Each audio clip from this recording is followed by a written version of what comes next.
Thank you, Mr. Chairman. Thank you, gentlemen, for coming in this morning. I want to go back to one of the last questions my Republican colleague asked you about minimum wage. You said there's no cost moving forward. About 170,000 minimum wage jobs in Pennsylvania, correct? Roughly, give or take? Roughly, yeah. All right. If you take $7.25 an hour, move them up to $10.10 an hour, 40-hour work week, 52 weeks a year, that cost is $1 billion. Who's paying that $1 billion to move those employees up from $7.25 to $10.10 an hour? The businesses that would hire them, absolutely. And how would they do that?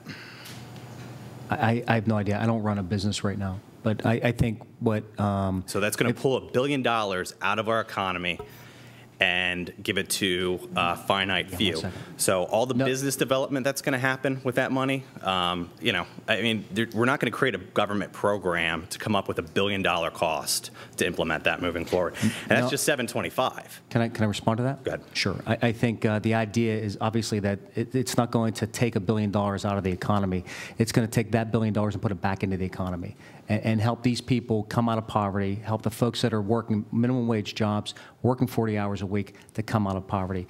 And if you would, I would like to, could I ask Scott Dunkelberger to say a few words? I just want to add to that. I mean, the folks who are working for minimum wage or less than a minimum wage who receive the raises, they're not going to take the money and put it in a CD or put it in a savings account. It's money that they need to spend on disposable income for things that they need to live. All right, and the money's going to go back into additional services and goods that they purchase from their very own community, from the very same businesses. So it's sort of recycling the money in the community. But what happens is now people are at a higher standard of living and can afford more food, more gasoline, more essential things that they need. So that's sort of the idea of how it gets recycled. What's the demographic of a minimum wage employee in Pennsylvania? Who's the greatest cohort? What age group? You know, so mostly what we deal with is the economic-based companies. That's manufacturers, industrial enterprises, not so much retail, all right? And so you're hard-pressed to find minimum wage jobs in that sector, in manufacturing and industrial, all right? Try to get it. Try to hire somebody in those sectors at $12 an hour, $13 an hour. In the depths of the recession, we talked to manufacturers in some of the most rural parts of Pennsylvania who said, you know what, we've got 4 positions. I can't get people to come out to work, all right, for $15 an hour, all right, kind of thing. So it's not a simple answer, but the thing is to get people to come out to work and to work hard, you know, it's going to be a higher wage. And I agree with your assessment that the free market works. We did not pass a minimum wage, and you saw job growth because they wanted to attract the right employees. The answer to the question is 81% of minimum wage jobs are college and high school students, first-time wage earners moving forward. The amount of individuals who are in poverty and use it as a full-time job are very, very slim compared to the overall population moving forward. So we're going to have to agree to disagree on that. I want to go back to your opening statement where you said local property taxes are going to soar. Can you quantify that? Can I quantify? I'm sorry, can I quantify that? Can you quantify that statement, how property taxes are going to soar? No, I can't quantify that statement. What I can tell you is that on the local level, and I've seen it in my previous position as Director of Economic Development in Allegheny County, that the fact the matter is that if the resources aren't there and available at the state level, that'll go to the local level, and the local level will have to do something to make up those resources. And in these cases, what will happen is that simply the school districts would have to increase taxes in order to make up some of the deficits that they've had. I've seen it in the different school districts in southwestern Pennsylvania, certainly in Allegheny County, in a variety of different places. Is that because of pension cost increases, or is that because of state funding? I think it's probably state funding for the most part, but it might have something to do with pension increases too. Something to do with pensions. Okay. Yes. Just for your knowledge, the past 3 years that we have data available under the Corbyn administration, property tax growth, millage rates, and natural growth was 2.2%. Ed Rendell's 8 years in office, when we sent $200 to $300 million of education funding every single year, was 5.2%, and the only reason it dropped was Act 1 of 2006 to hold school districts accountable for their spending. Another quick question on the $2 billion structural deficit. And part of that brings into the bipartisan, you said we need to build on a bipartisan budget agreement. What was that bipartisan budget agreement? What was it? What was the bipartisan budget agreement? You mean the compromise budget? Yes. That was developed? Mm-hmm. I'm not sure what you mean. What part of it? You mean our department? Well, I'm saying in your statement, we need to build on a bipartisan budget agreement. What was that agreement? The compromise budget. Yes. In December. Is that what your question is? That, okay. Thank you. Also known as the framework, correct? Mm-hmm. All right.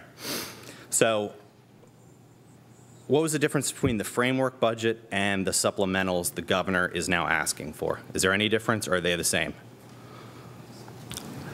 I believe they're the same. You know, in terms of the supplementals to the 15-16 budget. Yeah. Yes, I think they're the same as the framework budget. I Actually, believe. if you within our department, they're not. I did a tracking run. The framework was $304 million. The supplementals $269 million, negative $34.7 million to your department. Overall spending between framework and the supplementals, the governor's asking actually for a $50 million increase for this fiscal year moving forward. So, and that's the tracking run between the framework and the proposals. So, again, just not sure which bipartisan budget we're talking about anymore, since we've got a lot of moving parts. Heading into the 14-15 year, you asked for a number of waivers. Act 146 waivers. There were two, September 17th and October 20th. Can you give us a status update on those waivers, the current account balances, and what the money was used for? I can certainly get that to you. You're talking about the 14-15 budget year? Yes, so 14-15. Not last year, the year 2 years ago, right? So you have some waivers going back to 2012. You have some waivers that are X's, which don't claim a year, so I guess you're looking at all the budget years for those. So, you know, what specific years, and all we have here is account balance and commitments on the initial waivers. If you look in detail, you actually provide some level of analysis of what they were used for, but generally it's available balance. So if we could have a starting point of what those available balances were and what those monies were used for moving forward. Certainly, Representative.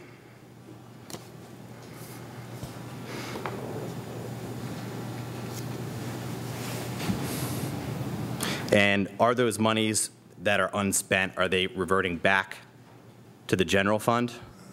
Because I assume with the passage of the budget, a lot of these line items are now funded, so I assume that money will be clawed back into the general fund. Is that correct? No, I don't believe so. If they're waivers, we're asking for those funds to continue to be within the budgeted line items. Moving forward, so there's more available money to spend moving forward. What's that money? There's available money to spend moving forward, and some of those funds might include commitments that were already made for funding that might not show up within that tracking run. So that's information. If you'd like, we can certainly get that information to you. Okay. How about the $250,000 for? I believe it's a new program. It matches the federally funded assets for independent appropriations of $50,000. Yes. That was made from a prior year GGO funds. I did not see that anywhere in those waivers. Yeah, that's actually a great program. That's for the family savings account. We were lucky and worked very hard to get PNC Bank to match those funds, to match that $250,000 program fund. Has that money already been spent in the past 6 months? I don't think it's been spent yet. Okay, so you have available funding in your GGO to pull from. Excess dollars?